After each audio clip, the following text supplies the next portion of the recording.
कल्पना करा, तुमचे कपडे खराब झाले आहेत आणि ज्या व्यक्तीमुळे हे घडले, तीच व्यक्ती तुम्हाला चिडका म्हणतेय. मी एका प्लांट नर्सरीमध्ये होतो, माझ्या कामात होतो आणि माझ्या पत्नीला मेसेज करत होतो. अचानक एक कुत्रा माझ्या पुढून वेगाने धावला. मी फारसा विचार केला नाही. मग अचानक तो कुत्रा माझ्या अंगावर उडी मारतो, माझे हात चाटतो आणि माझ्या जर्सी आणि जीन्सवर चिखलाचे ठसे उमटवतो.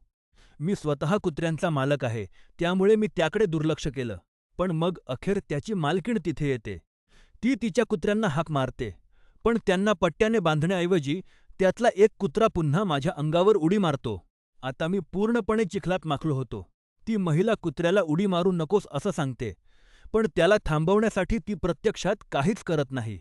मी वैतागून तिथून चालू लागलो, तेव्हाच ती महिला उपरोधिकपणे बोलू लागते.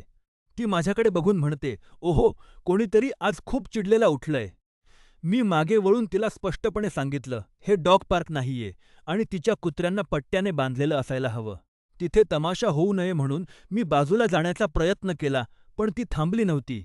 ती हसत हसत माझ्या मागे येते आणि म्हणते, "या छोट्या माणसाला आपण नाराज करू नये." बस झालं. मी मागे वळलो, तिला तिथून निघून जाण्यास सांगितलं आणि थेट एका कर्मचाऱ्याकडे गेलो.